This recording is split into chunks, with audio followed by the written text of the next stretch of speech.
Exit poll ಸರ್ವೆಗಳಿಗೆ B L Santosh ಸಿಡಿಮಿಡಿಗೊಂಡಿದ್ದು ಎಲ್ಲ exit poll ಸಮೀಕ್ಷೆಗಳು ಉಲ್ಟಾ ಹೊಡೆದಿವೆ.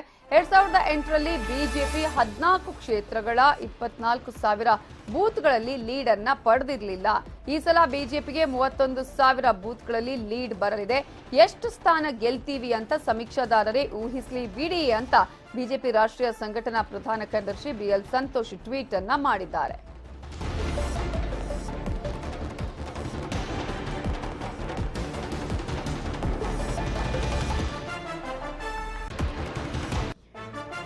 ಎಕ್ಸಿಟ್ ಪೋಲ್ ಒಂದು ಸಮೀಕ್ಷೆ ಆಯ್ತಲ್ಲ, ಬೇರೆ ಬೇರೆ ಸಂಸ್ಥೆಗಳು ಮಾಡಿರುವಂತಹ ಸಮೀಕ್ಷೆಯ ಹಿನ್ನೆಲೆಯಲ್ಲಿ ಬಿಎಲ್ ಸಂತೋಷ್ ಅವರು ಈ ಸಮೀಕ್ಷೆಗೆ ಕಿಡಿಯನ್ನ ಕಾರಿದ್ದಾರೆ. ಎಕ್ಸಿಟ್ ಪೋಲ್ ಸಮೀಕ್ಷೆಗಳು ಎಲ್ಲವೂ ಕೂಡ ಉಲ್ಟಾ ಹೊಡೆದಿವೆ ಇಲ್ಲಿವರೆಗೂ, ಸೊ ಇದು ಕೂಡ ಉಲ್ಟಾ ಹೊಡೆಯುತ್ತೆ ಅಂತ ಹೇಳಿದ್ದಾರೆ. ಕಾಂಗ್ರೆಸ್ಗೆ ಸರಳ ಬಹುಮತದ ನಿರೀಕ್ಷೆ ಇದೆ. ಕಾಂಗ್ರೆಸ್ನ ಹಿರಿಯ ನಾಯಕರಲ್ಲಿ ಈಗ ಸಿಎಂ ಕನಸು ಚಿಗುರೊಡೆದಿದೆ. ಇನ್ನೂ ಕೆಲವರಲ್ಲಿ ಸೋಲು ಗೆಲುವಿನ ಲೆಕ್ಕಾಚಾರವೂ ನಡೀತಾ ಇದೆ.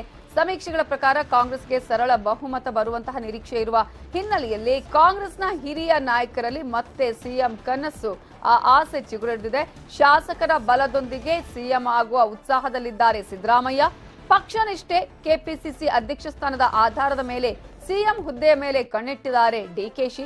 ಜಾತಿಯಸ್ತ್ರ ಪ್ರಯೋಗಿಸಲು ದಲಿತ, ವೀರಶೈವ, ಲಿಂಗಾಯತ ನಾಯಕರು ಚಿಂತನೆಯನ್ನ ಮಾಡ್ತಾ ಇದ್ದಾರೆ. ವೀರೇಂದ್ರ ಪಾಟೀಲ್ ಬಳಿಕ ವೀರಶೈವ ಲಿಂಗಾಯತರಿಗೆ ಸಿಎಂ ಹುದ್ದೆ ಸಿಕ್ಕಿಲ್ಲ, ನಮಗೆ ಅವಕಾಶ ಕೊಡಿ ಅಂತ ಬೇಡಿಕೆ ಇಡಲು ಕೆಲ ನಾಯಕರು ಚಿಂತನೆಯನ್ನ ಮಾಡಿದ್ದಾರೆ. ಇನ್ನೂ ಕೆಲವರು ಹಿರಿತನದ ಆಧಾರದ ಮೇಲೆ ಸಿಎಂ ಪಟ್ಟಕ್ಕೆ ಲಾಬಿಯನ್ನ ಮಾಡ್ತಾ ಇದ್ದಾರೆ. ದಲಿತ ಸಿಎಂ ಕೂಗಿಗೆ ಮರು ಜೀವ ನೀಡೋದಕ್ಕೆ ಕೆಲವರು ಚಿಂತನೆಯನ್ನ ಮಾಡ್ತಾ ಇದ್ದು, ಗೆಲ್ಲೋ ಹುಮ್ಮಸ್ಸಿನಲ್ಲಿರೋ ಶಾಸಕರಿಗೆ ಸಚಿವರಾಗುವ ಬಯಕೆ, ಸಚಿವ ಸ್ಥಾನದ ಕನಸಿನಲ್ಲಿರೋ ಕೆಲ ಶಾಸಕರಿಗೆ ಸೋಲಿನ ಭಯವೂ ಕಾಡ್ತಾ ಇದೆ. ಇವೆಲ್ಲದರ ಬಗ್ಗೆ ಇನ್ನಷ್ಟು ಡೀಟೇಲ್ಸ್ ಕೊಡೋದಕ್ಕೆ ನಮ್ಮ ರಿಪೋರ್ಟರ್ ಹೆಬ್ಬಾಕ ತಿಮ್ಮೇಗೌಡ ಈಗ ಫೋನ್ ಸಂಪರ್ಕದಲ್ಲಿದ್ದಾರೆ. ಹೆಬ್ಬಾಕ ತಿಮ್ಮೇಗೌಡ, ಈಗ ಇನ್ನೂ ಕೂಡ ಯಾವುದೇ ರೀತಿಯಲ್ಲೂ ಫಲಿತಾಂಶ ಬಂದಿಲ್ಲ, ಆದ್ರೆ ಆಗ್ಲೇ ಸಮೀಕ್ಷೆಗಳ ಪ್ರಕಾರವೇ ಸರ್ಕಾರ ರಚನೆ, ಸಿಎಂ ಕನಸು, ಸಚಿವರಾಗುವ ಕನಸುಗಳು ಎಲ್ಲಾ ಪಕ್ಷಗಳಲ್ಲೂ ಕಾಣಿಸ್ತಾ ಇದೆ. ಏನೆಲ್ಲ ಲೆಕ್ಕಾಚಾರಗಳನ್ನ ಹಾಕಿಕೊಳ್ಳಲಾಗ್ತಾ ಇದೆ? ನವಿತಾ ಜೈನ್, ಬಹಳ ಮುಖ್ಯವಾಗಿ ಏನು ಮತದಾನೋತ್ತರ ಸಮೀಕ್ಷೆಗಳು ಹೊರಬಂದಂತ ಹಿನ್ನೆಲೆಯಲ್ಲಿ ಕಾಂಗ್ರೆಸ್ಗೆ ಸರಳ ಬಹುಮತ ಬರುತ್ತೆ ಅನ್ನುವಂತ ಒಂದು ಚರ್ಚೆ ಮತ್ತೆ ವರದಿಗಳು ಶುರುವಾದ್ವಲ್ಲ, ಅದಾದ ಬಳಿಕ ಇದೀಗ ಕಾಂಗ್ರೆಸ್ನ ಹಿರಿಯ ನಾಯಕರಲ್ಲಿ ಇದೀಗ ಸಿಎಂ ಹುದ್ದೆಯ ಕನಸು ಚಿಗುರೊಡೆದಿದೆ ಅಂದ್ರೆ ತಪ್ಪಾಗ್ಲಿಕ್ಕಿಲ್ಲ. ಯಾಕಂತ ಹೇಳಿದ್ರೆ ಈಗಾಗಲೇ ಸಿದ್ದರಾಮಯ್ಯನವರು ಬಹಿರಂಗವಾಗಿ ಹೇಳ್ತಾ ಇದ್ದಾರೆ, ನಾನು ಮತ್ತೊಮ್ಮೆ ಮುಖ್ಯಮಂತ್ರಿ ಆಗ್ತೀನಿ ಅನ್ನುವಂತ ಮಾತನ್ನ ಹೇಳ್ತಾ ಇದ್ದಾರೆ. ಶಾಸಕರ ಬಲದೊಂದಿಗೆ ನಾನು ಮುಖ್ಯಮಂತ್ರಿ ಆಗ್ಬೋದು ಅನ್ನುವಂತ ಲೆಕ್ಕಾಚಾರದ ಸಿದ್ದರಾಮಯ್ಯನವರು ಇದ್ರೆ, ಇತ್ತ ಪಕ್ಷ ನಿಷ್ಠೆ, ಮತ್ತೊಂದು ಕಡೆಯಾಗಿ ಏನು ಪಕ್ಷದ ಹಿರಿತನದ ಆಧಾರದ ಮೇಲೆ ಡಿ ಕೆ ಶಿವಕುಮಾರ್ ಅವರು ಕೂಡ ಸಿಎಂ ಹುದ್ದೆಗೆ ಲಾಬಿ ನಡೆಸೋದಕ್ಕೂ ಕೂಡ ಒಂದು ರೀತಿ ಚಿಂತನೆಯನ್ನ ನಡೆಸಿದ್ದಾರೆ. ಇನ್ನುಳಿದಂತೆ ಕೆಲ ದಲಿತ ನಾಯಕರು ಒಂದ್ ಕಡೆಯಾಗಿ ಕ್ಯಾಶ್ ಕಾರ್ಡ್ ಅನ್ನ ಪ್ಲೇ ಮಾಡಿದ್ರೆ ದಲಿತ ಸಿಎಂ ಕೂಗಿಗೆ ಮತ್ತೆ ಮರುಜೀವನ ಕೊಡಬೇಕು. ಸಿದ್ದರಾಮಯ್ಯ, ಡಿಕೆಶಿ ಅವರು ಸಿಎಂ ಸ್ಥಾನದ ಮೇಲೆ ಕಣ್ಣಿಟ್ಟಿರೋದು ಗೊತ್ತೇ ಇದೆ. ಹಾಗೆ ಎಂಬಿ ಪಾಟೀಲ್ ಅವರು ಹೇಳ್ಕೊಳ್ತಾ ಇದ್ರು, ಪರಮೇಶ್ವರ್ ಅವರು ಹೇಳ್ಕೊಳ್ತಾ ಇದ್ರು. ಇನ್ನುಳಿದಂತೆ ಯಾರು ಸಿಎಂ ಸ್ಥಾನ ಮೇಲೆ ಕಣ್ಣಿಟ್ಟಿದ್ದಾರೆ?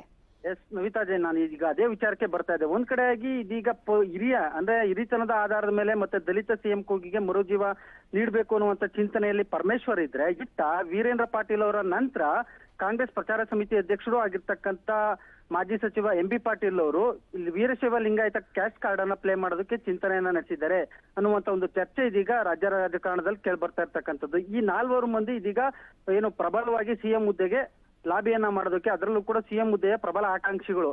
ಇಲ್ಲಿ ಬಹಳ ಮುಖ್ಯವಾಗಿ ಕೇಳಿ ಬರ್ತಾ ಇರ್ತಕ್ಕಂಥದ್ದು ಮಾಜಿ ಸಿಎಂ ಸಿದ್ದರಾಮಯ್ಯ, ಮತ್ತೊಂದ್ ಕಡೆಗೆ ಕೆಪಿಸಿಸಿ ಅಧ್ಯಕ್ಷ ಡಿ ಕೆ ಶಿವಕುಮಾರ್ ಅವರ ಲೆಕ್ಕಾಚಾರ ಏನಂದ್ರೆ, ಈ ಹಿಂದಲೂ ಕೂಡ ಕೆಪಿಸಿಸಿ ಅಧ್ಯಕ್ಷರು ಯಾರು ಇರ್ತಾರೋ ಅವರು ಅಂತ ಪಕ್ಷ ಬಹುಮತ ಬರದಂತ ಸಂದರ್ಭದಲ್ಲಿ ಸಾಂಪ್ರದಾಯಿಕವಾಗಿ ವಾಡಿಕೆ ಅಂತ ನನಗೆ ಸಿಎಂ ಬೇಕು ಅನ್ನುವಂತ ನಿಟ್ಟಲ್ಲಿ ಲಾಬಿಯನ್ನ ನಡೆಸೋದಕ್ಕೆ ಚಿಂತನೆ ನಡೆಸಿರ್ತಕ್ಕಂಥದ್ದು. ಸೊ ಹೀಗಾಗಿ ಕೆಲ ದಲಿತ ನಾಯಕರು ದಲಿತ ಸಿಎಂ ಕೂಗಿಗೆ ಮರುಜೀವನ ಕೊಡೋದಕ್ಕೆ ಚಿಂತನೆ ನಡೆಸಿದ್ರೆ, ಇತ್ತ ವೀರಶೈವ ಲಿಂಗಾಯತರ ಕ್ಯಾಶ್ ಕಾರ್ಡ್ ಪ್ಲೇ ಮಾಡೋದಕ್ಕೆ ಮುಂದಾಗಿರ್ತಕ್ಕಂಥದ್ದು. ಮತ್ತೊಂದ್ ಕಡೆಗೆ ಸಿದ್ದರಾಮಯ್ಯನವರು ಕೂಡ ಶಾಸಕರ ಬಲ, ಮತ್ತೊಂದ್ ಕಡೆಗೆ ಅನುಭವದ ಆಧಾರದ ಮೇಲೆ ಸಿಎಂ ಹುದ್ದೆಗೆ ಲಾಬಿ ನಡೆಸೋದಕ್ಕೆ ಮುಂದಾಗಿದ್ದಾರೆ. ಸೊ ಇದು ಸದ್ಯದ ಮಟ್ಟಿಗೆ ಮತದಾನೋತ್ತರ ಸಮೀಕ್ಷೆಗಳ ವರದಿ ಬಳಿಕ ಕಾಂಗ್ರೆಸ್ ಪಡಸಾಲೆಯಲ್ಲಿ ಕೇಳಿ ಬರ್ತಾ ಇರ್ತಕ್ಕಂಥ ಒಂದು ಚರ್ಚೆ. ನವಿತಾ, ಥ್ಯಾಂಕ್ ಯು ಹೆಬ್ಬಾಕ ತಿಮ್ಮೇಗೌಡ ಡೀಟೇಲ್ಸ್ಗೆ.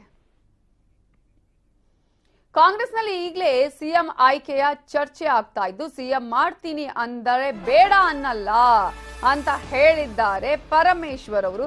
ಕಾಂಗ್ರೆಸ್ನಲ್ಲಿ ಈಗಲೇ ಸಿಎಂ ಆಯ್ಕೆಯ ಚರ್ಚೆ ಜೋರಾಗಿ ನಡೀತಾ ಇದೆ.